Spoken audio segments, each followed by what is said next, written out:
Mes amis Capricorne, bonjour et bienvenue sur la chaîne Tarot à merveille. Pour votre tirage général, ceux qui me découvrent, soyez les bienvenus. Argent. Prononcez ce mot doucement dans votre tête. Argent. Vous avez peut être un petit pincement en l'entendant, une crispation discrète au niveau de l'estomac, ou au contraire, une curiosité qui s'allume, une attention qui se redresse. Quelle qu'ait été votre réaction, elle est précieuse. Elle vous renseigne sur la relation que vous entretenez en ce moment précis avec cette énergie particulière qu'on appelle l'abondance matérielle. Et c'est exactement de cette relation que je veux vous parler aujourd'hui. Parce que c'est là, dans cette relation invisible que vous avez tissée avec l'argent au fil des années, que se joue ce qui s'apprête à arriver. Pas dans les chiffres, pas dans les calculs. Dans la qualité énergétique du lien que vous avez construit avec cette dimension de votre existence, je vais commencer par vous dire quelque chose qui pourrait vous surprendre. L'argent qui arrive dans votre vie ne dépend pas seulement de ce que vous faites. Il dépend principalement de ce que vous êtes prêt à recevoir. Et le mot important ici, c'est prêt. Pas dans le sens de avoir mérité, dans le sens de avoir fait suffisamment de place. Une personne peut travailler très dur pendant des années sans voir ses ressources augmenter, parce que quelque part en elle, à un niveau très profond, elle n'a pas encore ouvert l'espace nécessaire pour que cette abondance s'installe. À l'inverse, une autre personne peut soudain voir des opportunités financières s'aligner les unes après les autres, parce qu'elle a fait consciemment ou non ce travail intérieur d'ouverture. Vous, en ce moment, vous avez fait ce travail. Vous ne le savez peut-être pas. Vous ne l'avez peut-être pas nommé ainsi. Mais quelque chose en vous a basculé récemment. Une vieille croyance s'est lézardée. Un blocage ancien a commencé à se dissoudre. Et c'est précisément cette dissolution qui rend possible ce qui s'apprête à entrer dans votre vie. Avant d'aller plus loin, je tiens à vous accueillir ici, sur Tarot à merveille. Si cette lecture vous a trouvé aujourd'hui, ce n'est pas par hasard, c'est parce que votre système intérieur capte déjà des signaux que votre conscience ordinaire n'a pas encore traduits en mots. Vous êtes en avance sur vous-même. Et cette lecture est faite pour vous aider à mettre des mots sur ce que vous percevez déjà confusément. J'aimerais d'ailleurs ajouter quelque chose à propos de ce sentiment d'être en avance. Vous avez pu être remarqué que certaines de vos intuitions récentes se sont vérifiées. Une pensée que vous avez eue il y a quelques semaines à propos d'une situation s'est confirmée. Une impression diffuse que vous aviez sur une personne s'est révélée juste. Cette acuité intuitive n'est pas un hasard. Elle est l'un des effets directs du travail intérieur que vous avez fait. Quand on libère de l'espace en soi, la perception s'affine. On capte des informations plus subtiles. On voit les choses arriver avant qu'elles ne soient pleinement visibles aux yeux des autres. Cette acuité va vous être très utile dans la période qui s'ouvre, parce que les opportunités financières dont je parle ne s'annonceront pas avec une fanfare. Elles arriveront enrobées dans le quotidien, presque déguisées. Et c'est votre intuition aiguisée qui les reconnaîtra avant votre raison. Faites-lui confiance. Quand vous sentirez quelque chose de juste sans pouvoir l'expliquer, ne demandez pas à votre raison de valider avant d'agir. Avancez d'un pas, juste pour voir, et observez ce qui se passe. Reprenons. L'argent inattendu. Que veut dire vraiment ce mot inattendu ? Réfléchissez un instant. L'inattendu n'est pas le hasard. Le hasard est aveugle. L'inattendu, lui, a une forme, une intention. Il ne vient pas de nulle part. Il vient simplement par une voie que vous n'aviez pas surveillée. Vous regardiez à droite et il arrive par la gauche. Vous attendiez un coup de fil et il arrive par un message. Vous comptiez sur une source précise et il vient d'une source que vous aviez complètement oubliée. C'est cela l'inattendu. Pas une absence de logique, mais une logique qui vous échappe parce qu'elle déborde votre champ de surveillance habituel. L'énergie autour de vous prépare en ce moment plusieurs flux financiers qui ne suivent pas les chemins que vous auriez prévus. Et c'est précisément ce qui rend la chose intéressante. Si l'abondance arrivait par les voies que vous attendez, Elle vous confirmerait simplement dans vos habitudes mentales. En arrivant par des voies inattendues, elle vous oblige à élargir votre perception. Elle vous montre que la vie a beaucoup plus de canaux pour vous nourrir que ceux que vous aviez identifiés. Et cette prise de conscience à elle seule est déjà un cadeau immense, indépendamment des sommes concernées. Je veux maintenant vous parler de la rapidité, parce que le titre de cette lecture mentionne quelque chose qui se passe vite, et c'est exact, ce qui se prépare à une cadence particulière. Ce n'est pas une lente accumulation, ce n'est pas un progrès patient, c'est plutôt un mouvement bref, concentré, qui condense en peu de temps quelque chose qui aurait pu prendre beaucoup plus longtemps dans d'autres circonstances. Vous allez avoir l'impression que les choses s'enchaînent presque trop vite pour être pleinement saisies sur le moment. Et c'est normal. Les périodes d'accélération existent. Elles compensent les périodes de stagnation antérieures. Pendant longtemps, vous avez peut-être eu le sentiment que rien ne bougeait dans votre relation à l'abondance, que les efforts ne portaient pas, que les promesses ne se concrétisaient pas. Cette stagnation apparente n'était pas une malédiction. Elle était une forme de pression qui s'accumulait, comme la vapeur dans une cocotte minute. Et maintenant la pression a atteint le seuil. La soupape va s'ouvrir. Et tout ce qui s'était accumulé silencieusement va se libérer dans un mouvement rapide. Cette rapidité demande une chose particulière de votre part. Elle demande que vous soyez disponible, pas occupé à autre chose, pas distrait par des soucis qui ne sont pas centraux, pas en train de gérer 50 choses à la fois. Quand l'occasion se présentera, et elle se présentera bientôt, vous devrez avoir la disponibilité intérieure pour la saisir. Pas une disponibilité de temps, une disponibilité d'esprit, cette qualité particulière qui fait qu'on est capable de reconnaître une porte ouverte quand elle apparaît et de passer à travers sans hésiter pendant des heures. Préparez-vous, pas en attendant fébrilement, préparez-vous en cultivant une certaine légèreté intérieure, en faisant un peu le ménage dans vos préoccupations, en vous délestant de ce qui n'a plus d'importance, parce que les opportunités financières inattendues qui arrivent vite ne se manifestent pas toujours sous une forme spectaculaire. Parfois, elles ressemblent à une simple proposition reçue dans la conversation, à une question qu'on vous pose, à un nom qui revient dans une discussion. Et si vous êtes mentalement encombré, vous risquez de passer à côté simplement parce que vous n'avez pas eu la bande passante pour percevoir le potentiel de la situation. Maintenant, je voudrais explorer avec vous quelque chose d'important. La nature précise de cet argent qui arrive. Il ne s'agit pas d'un seul flux. Il s'agit d'un schéma qui se répète. Pas d'une grosse somme isolée qui résoudrait tout d'un coup. Plutôt de plusieurs entrées, parfois petites, parfois plus conséquentes, qui ensemble créent une nouvelle configuration de votre rapport à l'argent. C'est comme si l'univers ne voulait pas vous offrir un coup de chance unique, mais plutôt une nouvelle structure. Quelque chose qui dure, quelque chose qui s'installe, quelque chose qui change non pas votre compte en banque seulement, mais votre relation entière à la question des ressources. Cette distinction est cruciale. Beaucoup de personnes rêvent d'un coup de chance unique, du genre gain énorme et soudain. Mais les statistiques montrent que ce type d'événement, quand il survient, ne change pas durablement la vie des personnes concernées. Pourquoi ? Parce qu'il n'a pas changé leur structure intérieure. Elles reçoivent une somme, mais elles continuent de fonctionner avec les mêmes peurs, les mêmes habitudes, les mêmes croyances. Et l'argent finit par rejoindre le niveau qui correspond à ces croyances inchangées. Ce qui vous arrive est différent. Ce qui vous arrive est un changement d'architecture.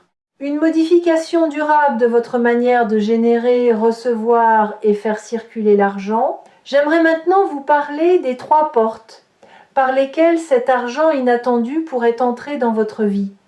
Pas pour vous limiter à ces 3 possibilités, mais pour aiguiser votre perception, pour que vous reconnaissiez les signes quand ils se présenteront. La première porte est celle d'une relation. Quelqu'un dans votre entourage, proche ou plus éloigné, va devenir le canal par lequel quelque chose financier va vous parvenir. Ce ne sera pas nécessairement un don, ce peut être une opportunité, une mise en relation, une recommandation, une information utile. Cette personne ne sera peut être même pas pleinement consciente du rôle qu'elle joue.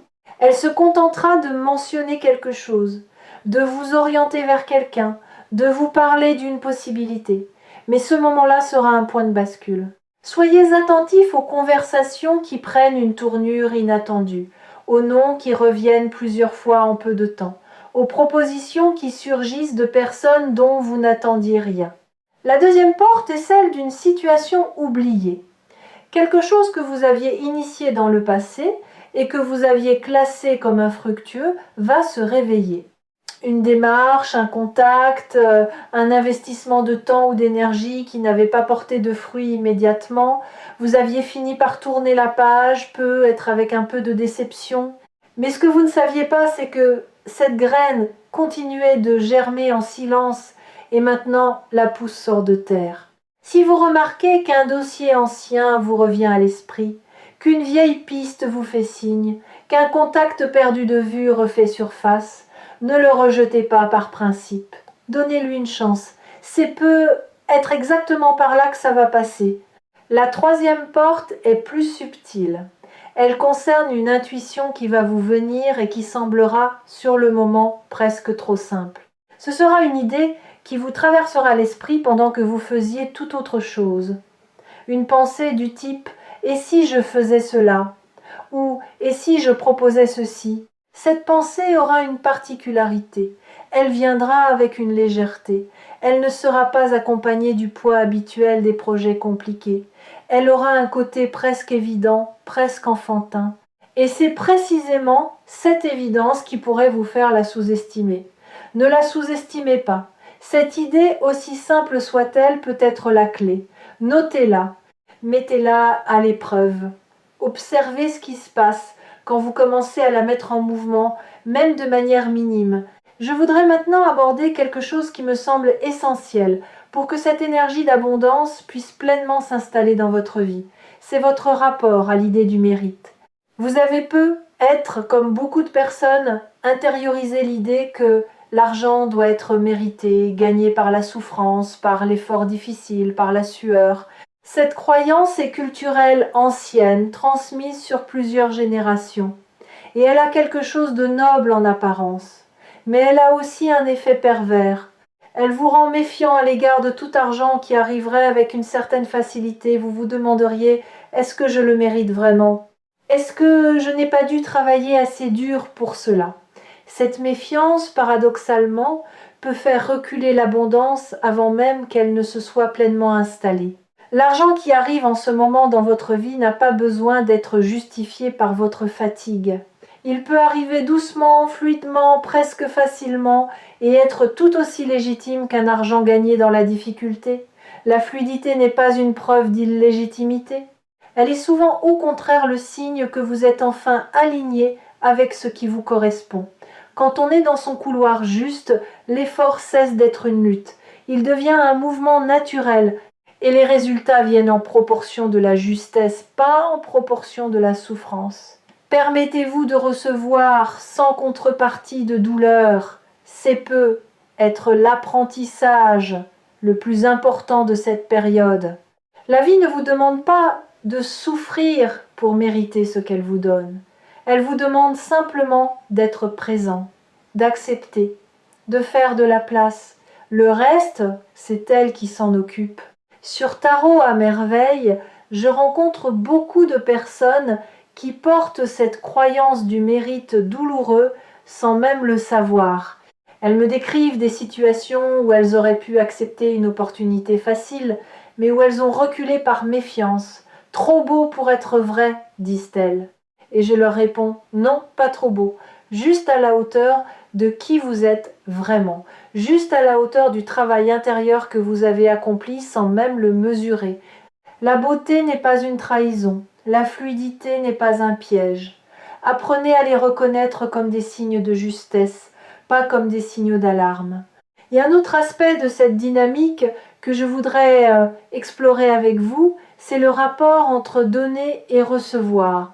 Beaucoup de personnes spirituelles ont développé une excellente capacité à donner. Elles savent partager, soutenir, accompagner les autres avec générosité. Mais quand il s'agit de recevoir, quelque chose se contracte en elles.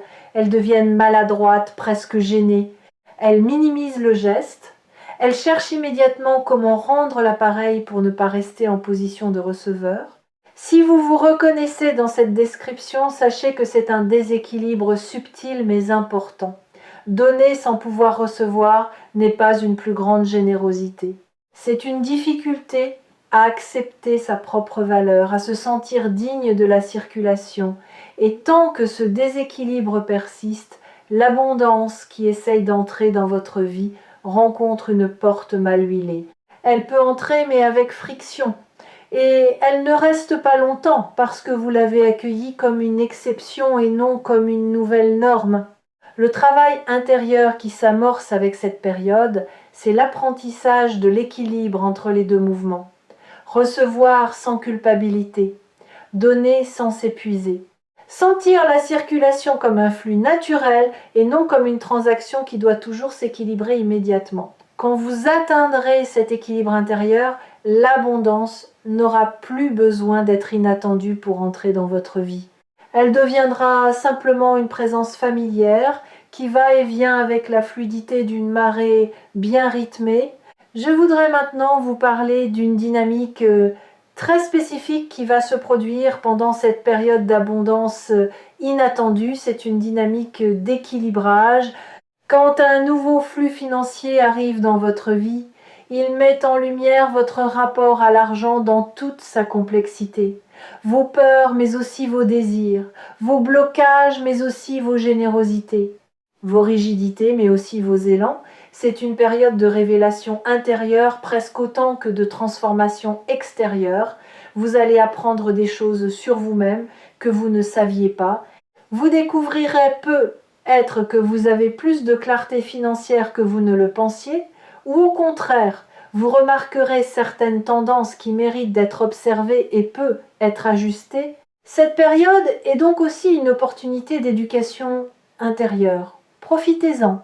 Observez vos réactions quand l'argent arrive. Observez ce que vous voulez en faire spontanément. Observez les peurs qui surgissent. Observez les fantasmes qui se réveillent. Tout cela est de la matière précieuse pour mieux vous connaître. Et plus vous vous connaissez, plus l'abondance peut s'installer durablement, parce qu'elle ne se heurte plus à des angles morts internes. Je voudrais vous donner une image qui pourra vous accompagner. Imaginez un fleuve. Le fleuve a une source, mais il a aussi un lit. Le lit, c'est ce qui contient l'eau et lui donne sa forme. Sans lit, l'eau se répand partout, devient flaque, perd sa puissance. Vous avez beaucoup travaillé sur la source ces derniers temps. Sur l'idée que l'eau peut venir, qu'elle est disponible, qu'elle est en route. Ce qui se prépare maintenant, c'est aussi un travail sur le lit, sur la manière dont vous allez accueillir et orienter cette eau quand elle viendra, pas pour la contraindre, mais pour qu'elle puisse vraiment vous nourrir et nourrir ce qui compte pour vous, plutôt que de se disperser sans direction. Avant de continuer, je voudrais aborder une question que beaucoup se posent silencieusement quand ils entendent ce genre de lecture. Et cette question c'est « Et si ce n'était pas pour moi? Et si tout cela arrivait à d'autres mais pas à moi ?» Je veux répondre à cette voix intérieure directement. Cette voix, c'est le réflexe protecteur de quelqu'un qui a été déçu plusieurs fois, qui a espéré et n'a pas vu, qui s'est ouvert et a trouvé le vide en face. Cette voix est légitime, elle a son histoire, mais elle ne dit pas la vérité actuelle, elle dit la vérité d'un passé qui a laissé des traces. Le présent est différent, vous êtes différent, votre énergie est différente, et ce qui s'approche n'est pas une répétition d'anciens scénarios, c'est quelque chose de neuf. Quand cette voix se manifeste, ne luttez pas contre elle, reconnaissez-la, dites-lui « Je sais d'où tu viens, je sais pourquoi tu es méfiante, et je te remercie pour ta vigilance. » Mais cette fois, laisse-moi essayer. Laisse-moi accueillir avant de juger. Laisse-moi voir avant de conclure. Cette manière de dialoguer avec votre méfiance intérieure, plutôt que de la combattre ou de l'ignorer, l'apaise progressivement. Elle se sent entendue et elle relâche son emprise, juste assez pour que vous puissiez tester une nouvelle relation à l'abondance. Je perçois aussi quelque chose d'important concernant votre générosité. Beaucoup de personnes, quand elles commencent à recevoir plus, sont tentées de tout donner immédiatement aux autres. C'est noble en intention, mais c'est parfois aussi une manière subtile de ne pas vraiment recevoir, de faire passer le flux à travers soi sans qu'il s'imprime durablement. Pendant cette période, je vous invite à laisser l'argent rester un peu chez vous avant de décider quoi en faire. Pas par avarice, par respect, par reconnaissance du fait qu'il est venu vous trouver, vous, et qu'il mérite de s'installer en vous avant de poursuivre son voyage. Cela ne veut pas dire de devenir égoïste. Cela veut dire de vous donner le temps de ressentir ce que c'est, pour vous, de recevoir, de goûter cette expérience, de la laisser vous apprendre quelque chose. Et ensuite seulement, si votre cœur vous y porte, de faire circuler, mais une circulation consciente, choisie, alignée, pas une circulation réflexe qui serait en réalité une fuite de la responsabilité de recevoir pleinement. Il y a aussi quelque chose que je perçois concernant les transmissions qui vous viennent de votre lignée. Vous portez en vous, qu'on en soit conscient ou non, des programmations financières héritées. Des manières de voir l'argent qui vous viennent de personnes qui sont parties bien avant que vous ne soyez en âge de réfléchir à ces questions. Certaines de ces transmissions sont précieuses. Une certaine prudence, un sens du concret, une éthique du travail. D'autres sont devenues encombrantes. Une peur sourde du manque qui ne correspond plus à votre réalité actuelle. Une méfiance excessive, vice à vice de ce qui pourrait sembler trop bon. Un sentiment latent de ne pas avoir le droit d'avoir plus que ceux qui vous ont précédé. Ce qui est en train de se passer en vous, c'est une forme de tri silencieux dans cet héritage. Certaines transmissions s'estompent naturellement parce qu'elles ne vous servent plus. D'autres, plus saines, restent intégrées. Vous ne faites pas ce tri par décision consciente, il se fait à un niveau plus profond. Mais vous pouvez le soutenir simplement en remarquant quand une réaction excessive surgit en vous face à une question d'argent, qu'il s'agit peu, être moins de votre voix que d'une voix plus ancienne qui parle à travers vous. Cette simple prise de conscience suffit souvent à desserrer l'emprise. Et au bout de ce tri, ce qui reste, c'est votre rapport propre à l'argent, pas celui de vos parents, pas celui de vos grands-parents, le vôtre, celui que vous êtes en train de fonder, jour après jour, en vivant des expériences nouvelles. Cet ancrage personnel est ce qui rend possible l'abondance durable. Parce que tant qu'on porte les peurs des autres, on attire les conditions matérielles qui correspondent à ces peurs. Quand on revient à soi, on attire ce qui correspond à qui on est vraiment. Je veux maintenant aborder un point qui est rarement évoqué dans ce genre de lecture, mais qui est essentiel. C'est la question de la gestion concrète qui va devoir suivre. L'argent qui arrive ne se gère pas tout seul. Il demande une présence, une attention, des décisions, parfois petites, parfois plus importantes. Et cette gestion est elle-même une forme d'apprentissage. Ne fuyez pas cette dimension. Beaucoup de personnes reçoivent et puis détournent immédiatement le regard parce que la gestion les ennuie, ou les angoisse, ou leur semble fastidieuse. Mais c'est précisément en restant présent à cette gestion que vous renforcez votre relation saine à l'abondance. Vous montrez à l'univers et surtout à vous-même que vous êtes capable d'accueillir la responsabilité qui accompagne le don.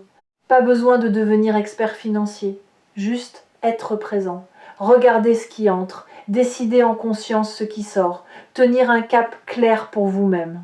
Cette présence financière modeste mais constante est ce qui transforme un afflux temporaire en une nouvelle base durable. Une autre dimension que je voudrais souligner concerne le rythme intérieur que vous allez vouloir cultiver pendant cette période. Quand l'argent arrive vite et de manière inattendue, il peut y avoir une tentation de vivre soudain plus vite, de prendre plus de décisions, de remplir plus de cases. C'est compréhensible, mais c'est piégeur. La meilleure réponse à un afflux rapide n'est pas une activité accélérée, c'est plutôt un recentrage, une stabilité intérieure qui ne se laisse pas emporter par le mouvement extérieur. Imaginez un capitaine sur un bateau qui rencontre un vent fort. Si le capitaine se met à courir partout en panique, il va perdre le contrôle. Mais si il reste calme, ferme à la barre, respirant régulièrement, il peut utiliser le vent à son avantage et avancer plus vite que jamais sans rien perdre de sa direction. Vous êtes ce capitaine. Le vent qui arrive est favorable, mais c'est votre stabilité intérieure qui décidera s'il vous porte ou s'il vous emporte. Cultivez cette stabilité comme on cultive une compétence précieuse. Elle vous servira bien au-delà de cette période. Une pratique simple peut soutenir cette stabilité. C'est la pratique de la gratitude active, pas la gratitude récitée, la gratitude ressentie. Quand quelque chose de bon arrive, prenez quelques secondes, vraiment quelques secondes pour le ressentir physiquement. Posez une main sur votre poitrine, respirez avec ce qui vient d'arriver. Laissez-le s'installer dans votre corps avant de passer à la suite. Cette pratique paraît anodine, mais elle a un effet profond. Elle imprime l'expérience de la réception dans votre système nerveux. Elle apprend à votre corps que recevoir n'est pas dangereux, qu'on peut s'y détendre, qu'on peut s'y reposer. Sans cette pratique, vous risquez de recevoir, mais de ne pas vraiment intégrer. Comme on prendrait un repas en regardant son téléphone, on mange techniquement, mais on n'a pas goûté, et le corps, n'ayant pas goûté, garde une faim étrange qui le pousse à chercher autre chose. C'est la même chose pour l'abondance. Si on ne goûte pas ce qui arrive, on ne se sent jamais vraiment nourri et on continue de chercher comme si on manquait, alors même qu'on a déjà reçu. Je voudrais ajouter quelque chose qui me semble important sur la durée. Cette accélération financière n'est pas un événement isolé qui se terminerait abruptement. Elle est plutôt le début d'une nouvelle phase. Elle ouvre une porte qui ne se refermera pas immédiatement. Pendant les semaines qui suivront, vous remarquerez que cette nouvelle dynamique se prolonge sous différentes formes. Pas toujours à la même intensité, bien sûr, il y aura des plateaux, des pauses, des moments plus calmes, mais la trajectoire de fond aura changé. Vous ne reviendrez pas à votre point de départ. C'est important de le savoir, parce que cela vous permet de ne pas vivre cette période avec l'angoisse, de tout perdre dès qu'elle se termine. Elle ne se terminera pas comme un feu de paille, elle se déploiera comme une saison. Et même quand viendra une période plus calme, ce ne sera pas le retour de l'ancien manque. Ce sera une accalmie d'une autre qualité, plus stable, mieux outillée, consciente de ce qu'a apporté la phase précédente. Quelque chose me vient à propos d'une décision financière que vous allez avoir à prendre. Pas une décision cataclysmique, une décision qui semblera secondaire, mais qui aura des conséquences importantes. Quand elle se présentera, vous serez tenté soit de la balayer rapidement, soit de la suranalyser. Ne faites ni l'un ni l'autre. Posez-vous, prenez le temps de la sentir. Demandez à votre intuition ce qu'elle en pense, pas seulement à votre raison. Vous trouverez la réponse juste, et cette réponse aura une simplicité qui vous étonnera. J'aimerais que vous compreniez aussi ceci. L'argent qui arrive n'est pas seulement un changement matériel, il est aussi une confirmation symbolique, une confirmation que l'univers vous voit, que ce que vous êtes est reconnu, que votre place dans le monde a une valeur reconnue par autre chose que votre seule volonté. Cette confirmation a un effet puissant sur la confiance en soi, beaucoup plus puissant que les mots d'encouragement. Quand l'abondance se manifeste concrètement dans votre vie, c'est comme si la réalité elle-même vous disait « Oui, je te soutiens. Oui, ta place est légitime. Oui, ce que tu portes mérite d'être nourri. » Recevez cette confirmation, laissez-la s'imprimer en vous, ne la balayez pas en disant que c'est juste un peu d'argent, c'est plus que cela, c'est un message.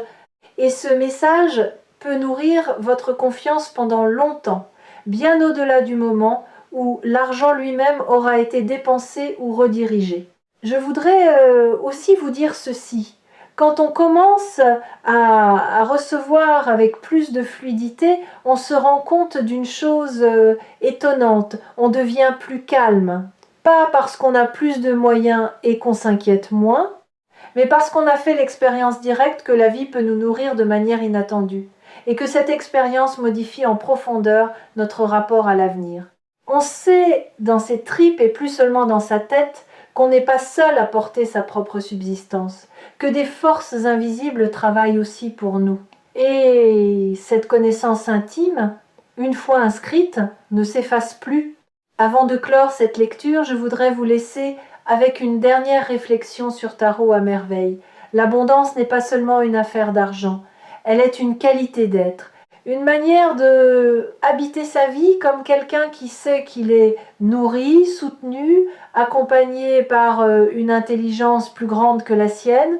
Quand vous cultivez cette qualité d'être, l'argent vient s'inscrire dans un cadre plus large.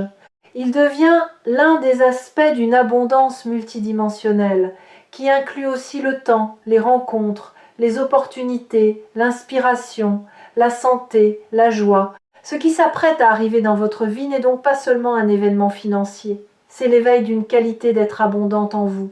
Et cette qualité, une fois éveillée, devient permanente. Elle ne dépend plus des circonstances, elle vous accompagne dans les hauts comme dans les bas. Elle devient votre nouvelle manière par défaut d'être au monde.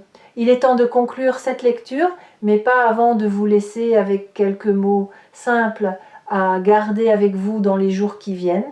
Restez ouverts, restez attentifs. Ne dites pas non par réflexe à des opportunités qui pourraient sembler étranges au premier regard. Faites confiance à votre intuition quand elle vous murmure de regarder dans une direction inhabituelle. Recevez sans culpabilité, gérez avec présence, donnez quand votre cœur vous y porte vraiment, pas par fuite. Et surtout, sachez que vous êtes prêt. Vous êtes plus prêt que vous ne le pensez. L'abondance ne vient pas vous récompenser pour votre attente. Elle vient vous rejoindre parce que vous avez fini par croire, ne serait-ce qu'un peu, que vous étiez fait pour la rencontrer. Et cette croyance, même fragile, même hésitante, suffit à ouvrir la porte. Le reste, c'est la vie qui s'en charge, avec ses chemins inattendus, avec ses portes que vous n'aviez pas vues, avec sa générosité tranquille qui ne demande rien en retour, sinon que vous acceptiez d'ouvrir les mains. Ouvrez les mains et regardez ce qui vient. Vous serez surpris de constater à quel point la vie est plus généreuse que vous ne le croyez, dès l'instant où vous cessez d'opposer une résistance silencieuse à ces cadeaux. Ce qui s'apprête à arriver est juste à votre mesure. Accueillez-le sans vous diminuer et il s'installera durablement.